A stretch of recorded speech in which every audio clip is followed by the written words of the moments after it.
Admiral Daeho Kim stood on the bridge of his warship, looking out at the stars. The TDF Indomitable was the biggest and strongest ship in Earth's fleet. It had thick armor and powerful weapons that could destroy entire enemy fleets.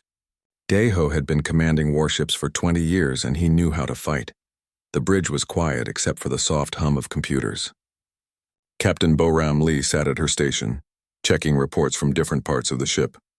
She had been Daeho's second-in-command for 5 years. She was smart and brave, and the crew respected her. Commander Woo-Jin Park worked at the tactical station.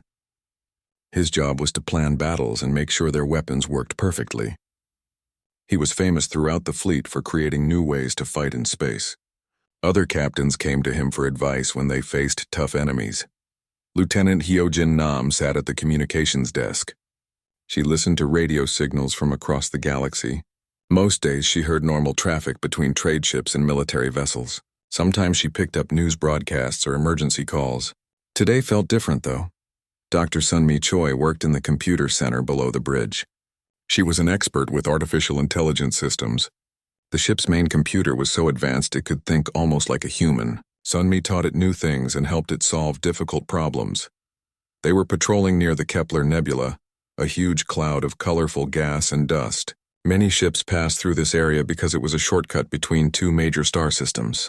Pirates sometimes hid in the nebula to attack merchant ships, so Earth's military sent warships to keep the area safe. Hyojin suddenly sat up straight at her station. She put her hand to her earpiece and frowned. Something strange was coming through the radio. It was very faint and hard to hear. "Admiral," she called out, "I'm getting an unusual signal. It's not like anything in our databases." Daeho walked over to her station. "What kind of signal?" "It's very old, sir. The computer says it's been traveling through space for a long time, maybe hundreds of years, and it sounds like a distress call." Bo-Ram looked up from her reports. "Hundreds of years?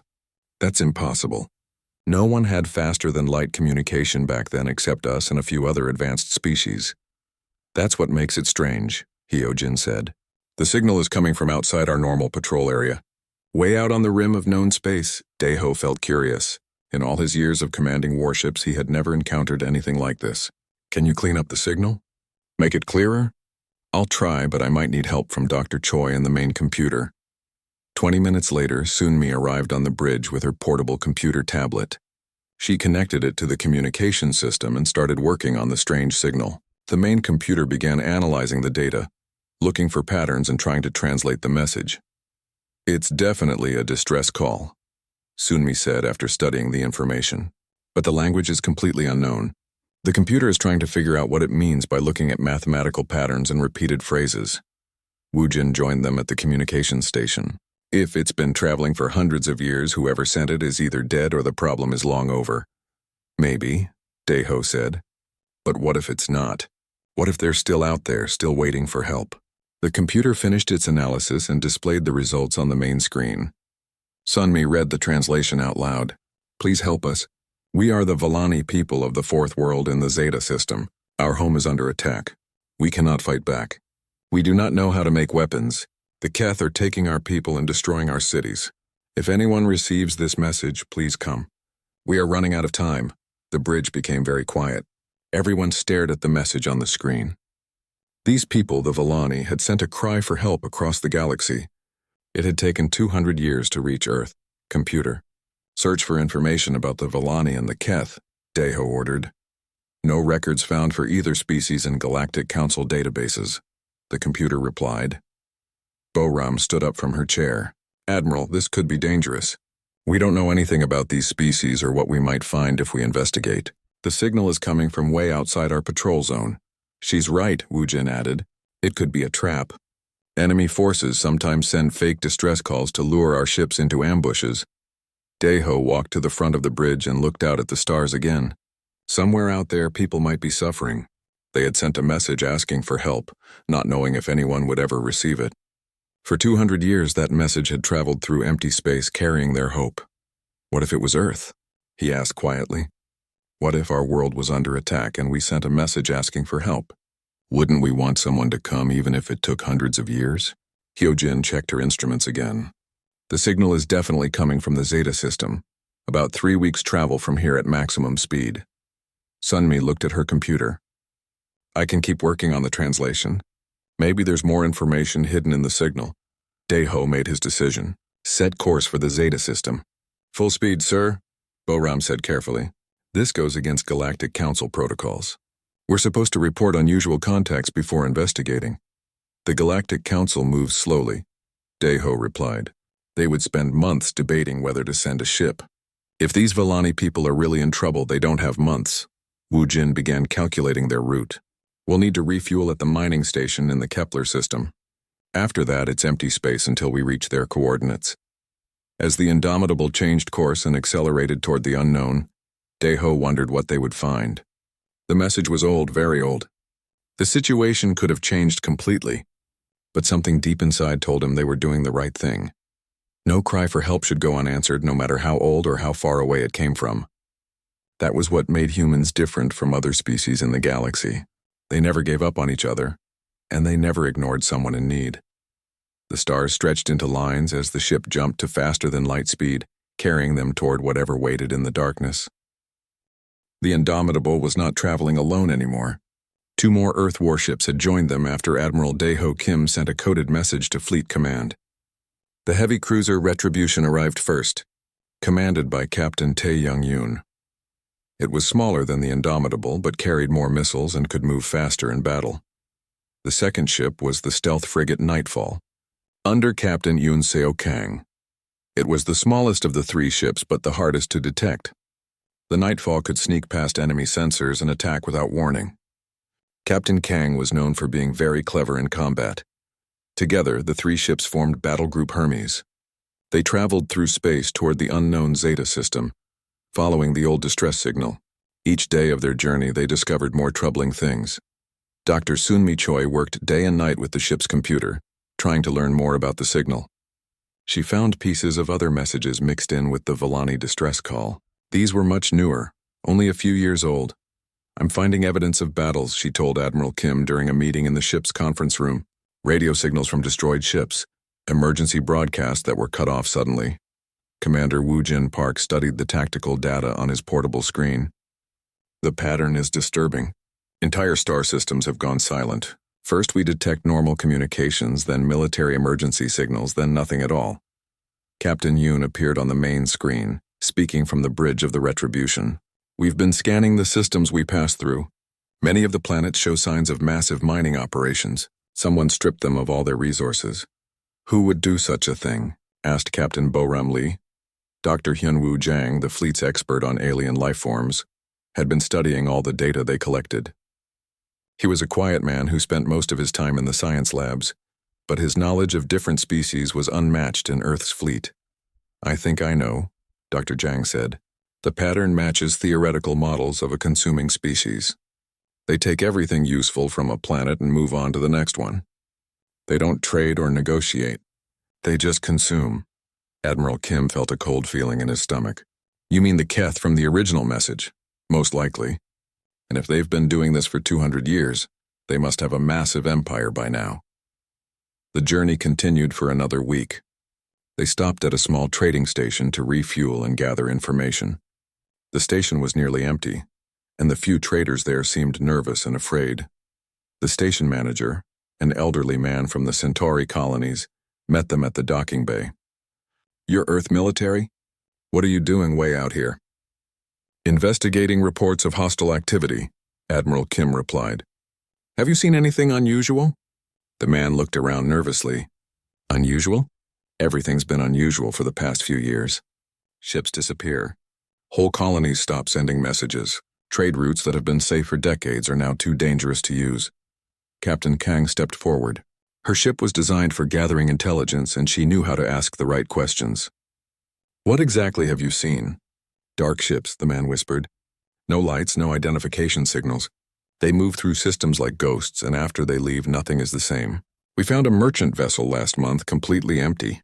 The cargo holds had been stripped clean, but there were no signs of fighting. They learned that several refugee ships had passed through the station recently, fleeing from something in the outer systems. Most of the refugees wouldn't talk about what they had seen, but they all shared the same haunted look in their eyes. As Battle Group Hermes prepared to leave the station, their sensors detected a small ship approaching fast. It was damaged and leaking atmosphere. Captain Lee immediately ordered the rescue teams to prepare. The ship was barely holding together. Inside, they found 5 survivors from different species, all injured and terrified. The most seriously wounded was a female alien unlike any they had seen before. Her skin was pale blue and covered with intricate patterns that seemed to glow softly. Dr. Jiang identified her as possibly being from the same species that sent the distress signal. In the medical bay, the alien woman slowly recovered. When she was strong enough to speak, Dr. Sunmi brought a translation computer to help communicate. "I am Mi Kyung Seo," she said in a voice like music. "I am Villani from the Fourth World." The humans exchanged glances. This was their first proof that the Villani still existed after 200 years. "Your people sent a distress signal long ago," Admiral Kim explained. "We received it and came to help." Mi Kyung's eyes filled with tears. "You came. After all this time, someone actually came." She told them a terrible story. The Keth had surrounded the Villani homeworld for 2 centuries, not to destroy it quickly, but to harvest it slowly. They took resources, captured people, and kept the planet alive just barely, like farmers tending cattle. "My people are peaceful," Mi Kyung explained. "We never learned to make weapons. We can build amazing things, create beautiful cities, heal the sick, but we cannot fight." The Keth knew this and used it against us. The Villani population had dropped from 12 billion to less than 500 million. The Keth took some for food, others for slaves, and the rest they left alive to continue reproducing so there would always be more to harvest. "I was part of a small group trying to reach other worlds for help," Mi Kyung continued. "Most of us were captured or killed. I think I'm the only one who escaped." Dr. Jiang asked about the Keth themselves. Mi Kyung's description chilled everyone in the room. "They think as one mind," she said. "Thousands of individual creatures, but they all share the same thoughts. They see other life forms only as resources to be consumed. They cannot understand concepts like mercy or negotiation." Commander Park studied the tactical implications. A hive mind enemy with superior numbers and 2 centuries to prepare defenses around their target. "This won't be a rescue mission. This will be a full military assault against impossible odds." Admiral Kim looked at the faces of his officers. They all understood what this meant. 3 ships against an empire that had spent 200 years conquering and consuming everything in its path. "We could contact the Galactic Council," suggested Captain Lee. "Request a full battle fleet." "That would take months," Admiral Kim replied. "And there's no guarantee they would approve military action based on one refugee's story." Mi Kyung grabbed his arm with surprising strength. "Please, my people have waited so long for help. Every day more of us die. The Keth are preparing for what they call the final harvest. They plan to take everything that's left." Admiral Kim made his decision. "We continue to the Zeta system. We gather intelligence and assess the situation. If there's any chance of helping these people, we take it." As the 3 warships resumed their journey toward the unknown, everyone aboard knew they were heading into the most dangerous mission of their lives. But they also knew that somewhere ahead, people who had waited 200 years for rescue were counting on them. The stars ahead looked darker somehow, as if the light itself was being consumed by whatever waited in the Zeta system. Battle Group Hermes dropped out of faster-than-light travel at the edge of the Zeta system. What they saw through their telescopes and sensors made even the most experienced officers gasp in horror. The Villani homeworld hung in space like a wounded animal. Once it had been blue and green with vast oceans and continents covered in cities. Now it was brown and gray, with massive scars where the Keth had stripped away entire mountain ranges. The planet's surface was covered with mining equipment and harvesting stations that glowed red in the darkness. Surrounding the planet was the largest enemy fleet any of them had ever seen. Admiral Daeho Kim counted over 300 Keth ships of various sizes. Some were as large as Earth's biggest dreadnoughts. Others looked like giant factory ships designed to process the resources they stole from planets. "My God," whispered Captain Bo Ram Lee. "How are we supposed to fight that?" Commander Woo Jin Park was already analyzing the enemy formation with his computers. They're spread out across the entire system. Most of their ships are focused on harvesting operations rather than combat. They don't expect an attack. Mi Kyung Seo stood beside Admiral Kim on the bridge, looking at her destroyed homeworld with tears in her eyes. They've been doing this for so long they think nothing can stop them. Captain Tae Young-yoon's voice came over the communication system from the Retribution. Admiral, we're outnumbered more than 100 to 1. Even with our superior weapons, we can't win a straight fight. Then we don't fight straight, Admiral Kim replied. Captain Kang, what can the Nightfall do? On the stealth frigate, Captain Eun Seo Kang was already planning her attack. I can get close to their harvesting platforms without being detected. My ship carries enough kinetic mines to cause serious damage to their operations. Kinetic mines were one of humanity's most effective weapons in space. They were small devices that accelerated to incredible speeds and punched through enemy ships like bullets through paper. Other species thought they were too simple and brutal, but humans had learned that simple often worked best. Do it, Admiral Kim ordered. Get as close as you can and plant mines throughout their formation. When they detonate, it will cause confusion and draw their attention. Dr. Sunmi Choi had been working with Mi Kyung to understand the Vellani planet's defenses. The planet still has some shield generators working. They are not designed for warfare, but they could protect the population centers during our attack. Can we use them offensively? Asked Commander Park. Mi Kyung looked uncertain. We never thought of using them that way. Our technology is meant to protect and heal, not to harm. Sometimes you have to harm bad people to protect good people, Admiral Kim said gently. The Nightfall disappeared from their sensors as Captain Kang engaged the ship's stealth systems. She would need at least 2 hours to reach the enemy formation and plant her mines. While they waited, Commander Park worked with the other ship captains to plan their attack. The humans would use their favorite tactic: strike hard and fast, then disappear before the enemy could respond effectively.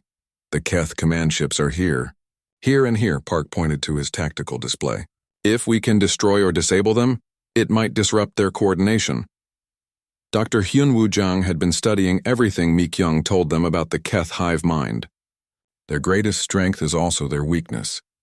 They think as one, which makes them very efficient, but it also means they have trouble adapting to unexpected situations. Humans are very good at unexpected situations, Admiral Kim said with a grim smile. Lieutenant Hyo-jin, Nam suddenly looked up from her communication station. I'm detecting transmissions from the planet's surface. The Vellani know we're here.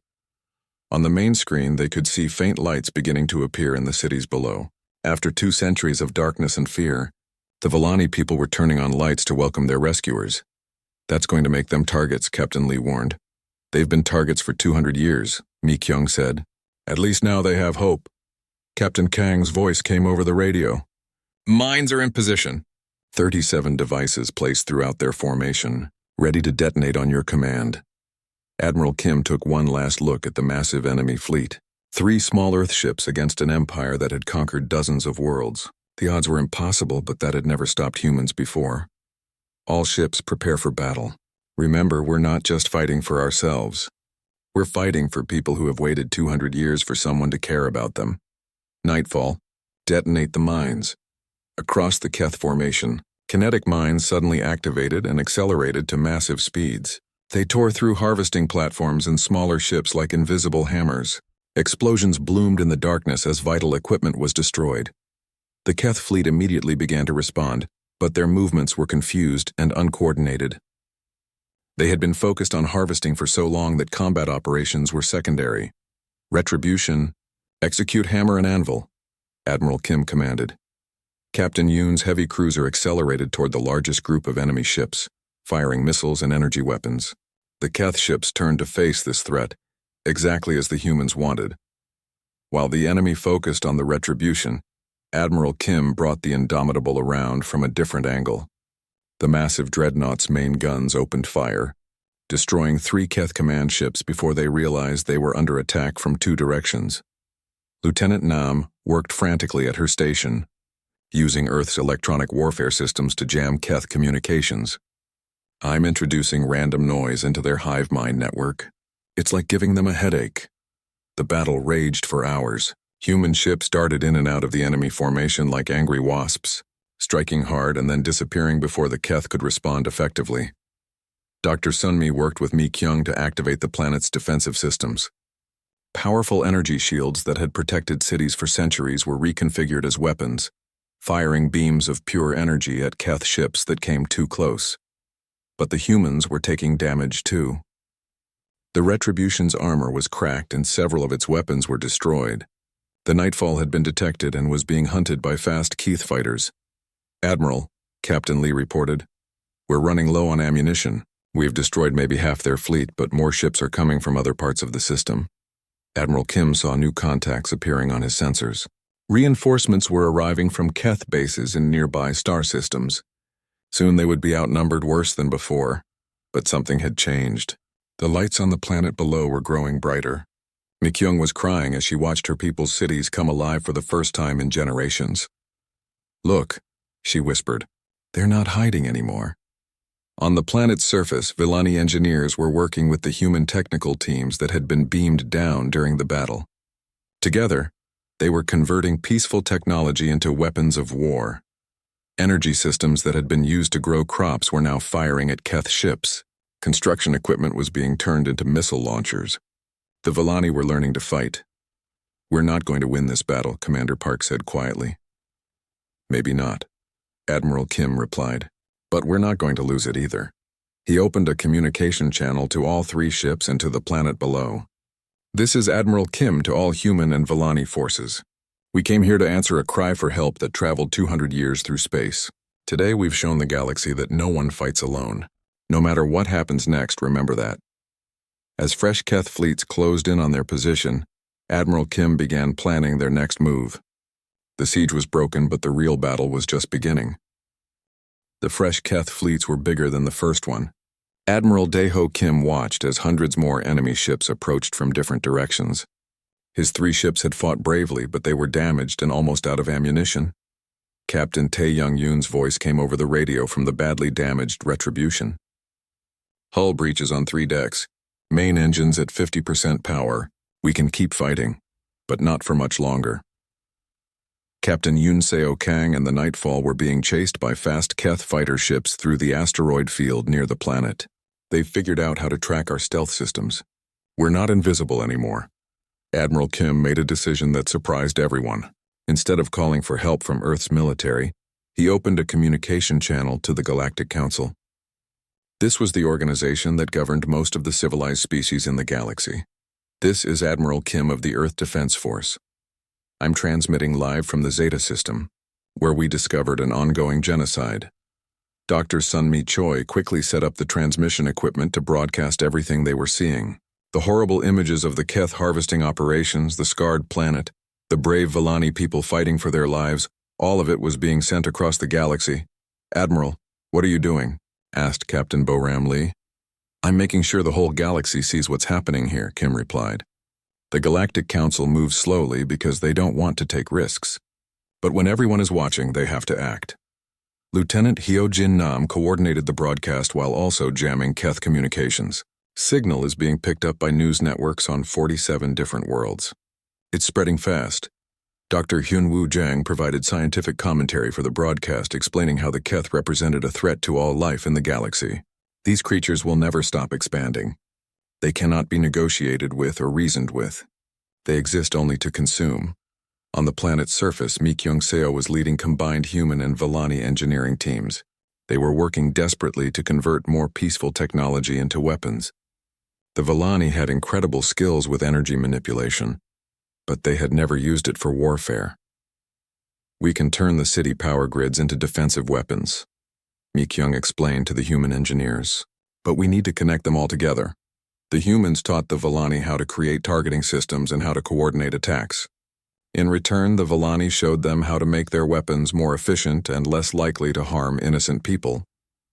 As the battle continued, something remarkable began happening across the galaxy.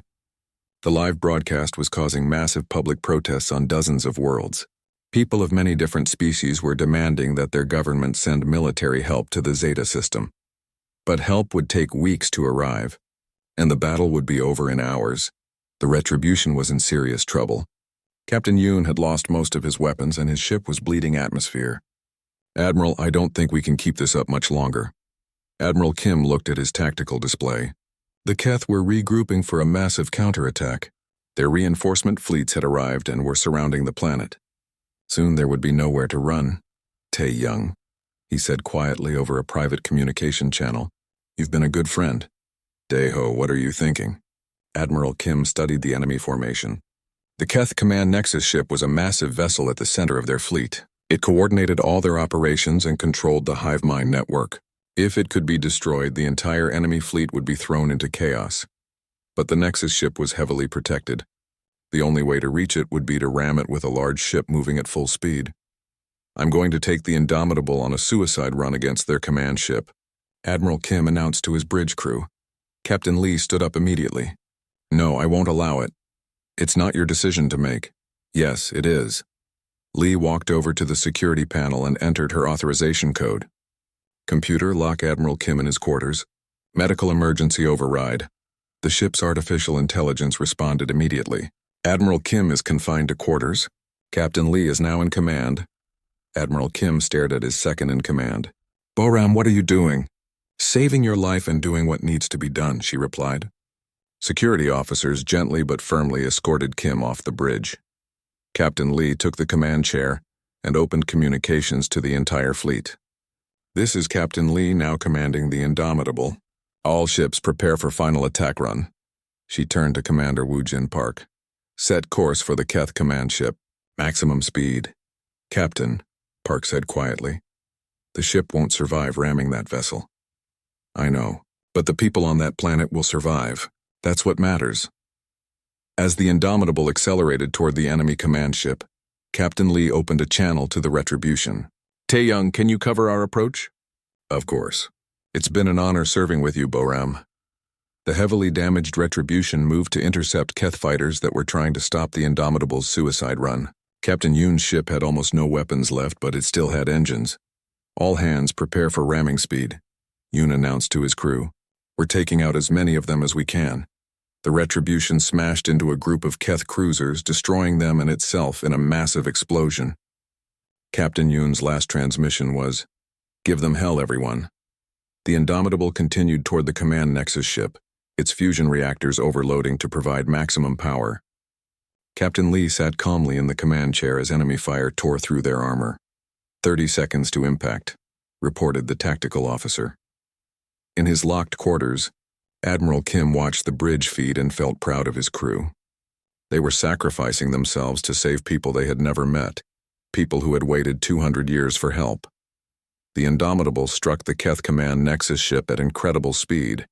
Both vessels disappeared in a ball of fire that lit up the entire system. Immediately, the remaining Keth ships began moving in confused, random patterns. Without their central command, the hive mind was broken. Individual ships tried to flee or attack randomly, but they couldn't coordinate their actions. Captain Kang and the surviving human fighters, along with the newly armed Villani defense platforms, began destroying the confused enemy ships one by one. On the planet below, Mi-kyung watched the liberation of her homeworld through tears of joy and grief. The Villani people were free, but the cost had been terrible. Across the galaxy, billions of beings had watched the battle. They had seen humans sacrifice their lives for people they barely knew. They had seen the horror of what the Keth did to conquered worlds. The political pressure on the Galactic Council became overwhelming. For the first time in galactic history, all the major species agreed to work together militarily. Admiral Kim, rescued from the wreckage of the Indomitable by Villani recovery teams, would wake up in a hospital to learn that everything had changed. The galaxy would never be the same. But first, he would mourn his friends who had given their lives so that others could live free. 6 months after the Battle of Zeta System, the galaxy was a different place. Admiral Daeho Kim stood on the bridge of the new Indomitable, a ship built by 50 different species working together. His left arm was still in a medical support device from his injuries, but he was alive thanks to Villani healing technology. The live broadcast of the battle had changed everything. People across the galaxy had watched humans sacrifice their lives for strangers. They had seen the horrible things the Keth did to conquered worlds. Most importantly, they had seen that the threat was real and growing. Ambassador Jiwan Huang, Earth's representative to the Galactic Council, had used the political pressure to create something that had never existed before, a united military alliance of all major species. They called it the Galactic Defense Coalition. The council vote was unanimous, Ambassador Huang told Admiral Kim during their video conference. Every species has agreed to contribute ships and resources to hunt down the remaining Keth fleets. Admiral Kim now commanded a task force of 300 ships from 50 different worlds. The human tactical methods were being taught to alien crews, while human engineers learned from advanced alien technology. It was the largest cooperative military effort in galactic history. Commander Woo Jin Park had survived the destruction of the original Indomitable and now served as the coalition's chief tactical instructor. He ran training exercises where crews from different species learned to fight together. The key is coordination, Park explained to a mixed group of human, Villani, and other alien officers. Each species has different strengths. Humans are good at aggressive tactics and adaptation. Villani are excellent with defensive systems and precision targeting. The Centauri have the best sensors in the galaxy. On the Villani homeworld, now called Hope by everyone in the galaxy, Mi Kyung-seo had become the planet's Minister of Defense. The peaceful Villani had learned that sometimes violence was necessary to protect what they loved, but they had also taught humans about restraint and precision. "We will never again be helpless," Mi Kyung said during the dedication ceremony for the new planetary defense systems, "but we will also never become like the Keth. We fight to protect, not to conquer." The Villani had shared their advanced energy manipulation technology with their human allies. Together, they created a new type of ship called Guardian vessels. These ships were designed specifically to protect worlds rather than attack them. Dr. Sun-Mi Choi had established the Galactic Early Warning Network, using human faster-than-light communication technology. Now, if any world sent a distress signal, dozens of other worlds would receive it immediately. No one will ever have to wait 200 years for help again, Dr. Choi explained to the assembled delegates from various worlds. The network connects every major civilization. An attack on one world is now visible to all worlds. Dr. Hyunwoo Jang founded the Galactic Military Academy on a neutral moon between the human and Villani systems. Officers from many species came there to learn combined tactics and to understand each other's cultures. "We're not just creating better soldiers," Dr. Jang told his students. "We're creating understanding between species that have never worked together before." The hunt for remaining Keth fleets was systematic and thorough. Admiral Kim's task force had found and destroyed 17 Keth bases in the past 6 months. Each victory freed more conquered worlds and rescued more enslaved populations. But it was during one of these rescue operations that they made a disturbing discovery. "Admiral," Lieutenant Hyojin Nam reported from her communication station, "we're picking up another old distress signal. This one is even older than the Villani message." The signal was over 400 years old from a species called the Althari. They had been completely consumed by the Keth centuries ago, but their final message had been traveling through space ever since. How many other species did we lose because no one was listening? Admiral Kim wondered aloud. It became clear that the Keth had been expanding for at least 500 years, possibly longer. They had consumed dozens of civilizations that the galaxy had never even known existed. "We can't bring back the species we lost," Mi Kyung said during a coalition council meeting, "but we can make sure it never happens again." The coalition established monitoring stations throughout the galaxy, watching for signs of Keth activity or other threats. They also began searching for isolated worlds that might need protection. 1 year after the Battle of Zeta, Admiral Kim stood before a memorial wall on Hope. The wall contained the names of everyone who had died fighting the Keth, starting with Captain Bo Ram Lee and Captain Tae Young Yoon. A simple message was carved into the metal. "In memory of those who answered a call that reached across the stars, and those who waited 200 years for hope to arrive, may such patience never again be necessary." The memorial was visited by people from dozens of species. Children who had been born free because of the sacrifice made there came to learn about the humans who had traveled across the galaxy to help strangers. As Admiral Kim prepared to leave, he was approached by a young woman in the uniform of the Galactic Defense Coalition. She had the insignia of a ship captain. "Admiral Kim, I'm Captain Hai Ren-oh. I command the new Border Patrol Squadron." She was young, maybe 30 years old, with the confident bearing of someone trained in the new cooperative military traditions. Her ship's crew included humans, Villani, and 3 other species. "We received a faint distress signal from beyond the outer rim," Captain O reported. "It's very old, probably 800 years. The computer thinks it might be from another unknown species." Admiral Kim smiled. The tradition was continuing. New officers, trained in the lessons learned from the Villani rescue, were ready to answer calls for help no matter how old or how distant. "What are your orders, Captain?" "Investigate and render assistance if possible," she replied with determination. No cry for help goes unanswered, no matter how far, no matter how late. As Captain O's squadron departed for the unknown regions of space, Admiral Kim felt a deep satisfaction. The galaxy had learned the most important lesson humans could teach, that all life has value and that no one should suffer alone.